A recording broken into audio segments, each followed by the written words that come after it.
chama ali os discípulos, esse ensinamento ele dá apenas para os seus discípulos. E ele diz assim, olha, vai ser necessário que eu seja entregue, que eu morra, tá? Eu vou morrer na cruz. Ele não deixou os discípulos ali despreparados, né, para o que ia acontecer. Ele mostrou direitinho tudo o que ia acontecer. Ele queria preparar os discípulos. E ali Pedro, naquele momento, não é que Pedro era endemoniado. Ali Satanás usou ali a boca de Pedro para tentar convencer a Jesus que ele não precisava daquilo, né? Que não precisava de passar por nada daquilo. E o Senhor repreende ali não só a Pedro, mas ele repreendeu todos os discípulos. Porque ele fitou, o que diz? Que ele fitou os olhos nos discípulos, porque ele conhecia a mente de cada um. Pedro abriu a boca e falou, mas os discípulos ali, no coração deles, eles não estavam entendendo, eles não estavam aceitando que Jesus fosse ser entregue na cruz, que Jesus podia se livrar daquilo. Até então eles não tinham ainda entendido o significado verdadeiro da obra da cruz. E aí Jesus repreende aquela voz, né, que não era a de Pedro, mas sim de Satanás, através da boca de Pedro, e fala, você não cogita das coisas de Deus, né, e sim das dos homens, porque o que você quer é que realmente eu volte atrás, eu desista, né, eu retroceda, não, mas eu vou até o final. E um outro ensinamento que está lá no capítulo 13 de Marcos é que ele vai falar sobre os finais do tempo. Ele vai mostrar para os discípulos ali que o templo, a destruição do templo aconteceria. Olha, ele começa no capítulo 13 mostrando que o sermão profético era um sermão de uma profecia que ainda iria se cumprir uns 40 anos depois, quase 40 anos depois, que seria a destruição do templo, aonde o Nero ia colocar fogo em Roma, né, culpar os discípulos, que uma grande perseguição viria. Mas ali Jesus não estava apenas falando sobre essa tribulação. Ele não estava falando apenas ali do que iria acontecer lá, mas ele estava se referindo aos finais dos tempos, né, a sua segunda vinda. Então, no capítulo 13 de Mateus, nós vamos ver isso do versículo 3 até o versículo 23. E depois ele vai começar falando sobre a vinda do Filho do Homem. Nós não vamos penetrar aqui na vinda do Filho do Homem, porque isso nós vamos estudar em Apocalipse, tá? Mas o que eu quero tirar aqui para vocês é que ele, assim como lá no capítulo 8, ele pega os discípulos ali e ensina aos discípulos, ele fala para os discípulos o que iria acontecer com ele, que iria ser morto. Ele também ensinou aos discípulos, ele preveniu os discípulos de tudo que os discípulos iriam passar. A grande perseguição, que eles iam ser entregues, né, à cruz também, que eles iam ser entregues para ser comidos de leões, que o templo ia ser totalmente queimado e destruído, porque nunca mais ser reerguido. Por quê? Porque no momento em que Jesus morreu e ressurgiu, um novo templo estava sendo construído. Qual era esse templo?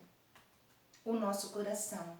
Era nesse templo que ele habitaria. Ele não habitaria mais lá no templo que as pessoas teriam que ir lá para poder cultuar a ele. Não, esse templo seria o nosso coração, onde a habitação dele seria através do Espírito Santo. E esse templo que somos nós, dentro de nós temos o próprio Deus morando dentro de nós podemos cultuar a ele em qualquer lugar. Nós vemos que nós estamos vivendo hoje o quê? Uma tribulação. Nós estamos o que? Longe da igreja. Mas o templo do Senhor, esse não está destruído. Porque o templo é você, o templo sou eu, o templo é o Sérgio que está aqui me vendo. O templo somos nós. E ele fez questão de ensinar isso aos discípulos. E ele está mostrando também os finais dos tempos. Ele está mostrando a grande tribulação que iria acontecer. Ele não nos deixou, gente, sem aviso. Então, tudo isso, desde que o Senhor Jesus falou essas coisas, as guerras vêm acontecendo, as fomes vêm acontecendo, os terremotos vêm acontecendo. E a intensidade vem cada vez mais fazendo o quê? Se intensificando. Então, como lá, olha, no versículo 8, no capítulo 8, ele diz que seria necessário, olha como é que ele fala, quer ver? Deixa eu ver. Ele diz assim, então começou Jesus a ensinar dizendo que era necessário que o Filho do Homem sofresse muitas coisas. Aqui, no capítulo 13, ele também vai dizer que é necessário, tá? Que as tribulações aconteçam, que a fome aconteça, que as pestes, as epidemias aconteçam. Se você ler o capítulo 13 todo, você vai ver que ele fala sobre a fome, sobre epidemias e que isso se intensificaria. Ele compara as dores de parto.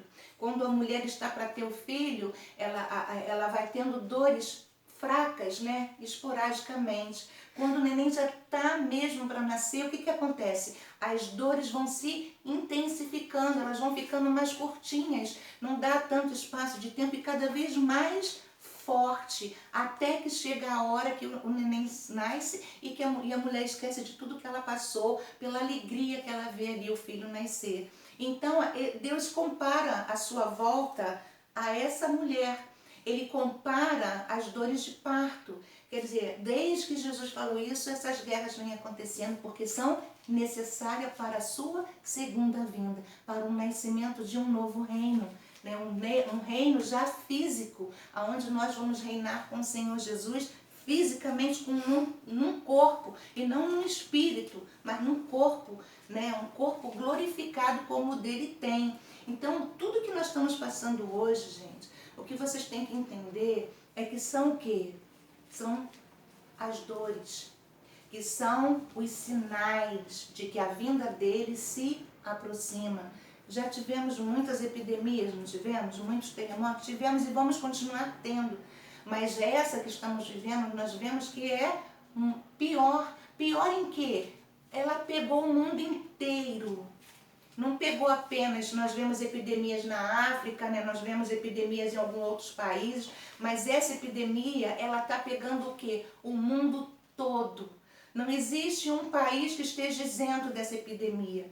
Isso é para nos alertar, saber que isso é bíblico, que o Senhor Jesus nos preveniu. Nós não podemos ficar perplexos com isso, porque quem lê a Bíblia, quem estuda a palavra, vê que o Senhor Jesus, assim como ele ensinou os discípulos que ele morreria, ele deixou ensinado para nós que nós passaríamos por isso, que nós estivéssemos atentos, que era necessário para que ele voltasse. E aí sim nos dá um novo céu, uma nova terra, um novo corpo. Então a gente tem que entender que se está piorando, vai piorar ainda mais. Porque quanto mais piorar, é porque a redenção se aproxima. É porque o Senhor Jesus está mais próximo de voltar. Tá? Então eu queria deixar isso aqui para nós. Ele fala, esse aqui é o nosso último slide, tá? Ele vai falar, ele continua falando nos capítulos 14, começa já o plano para tirar a vida de Jesus, né?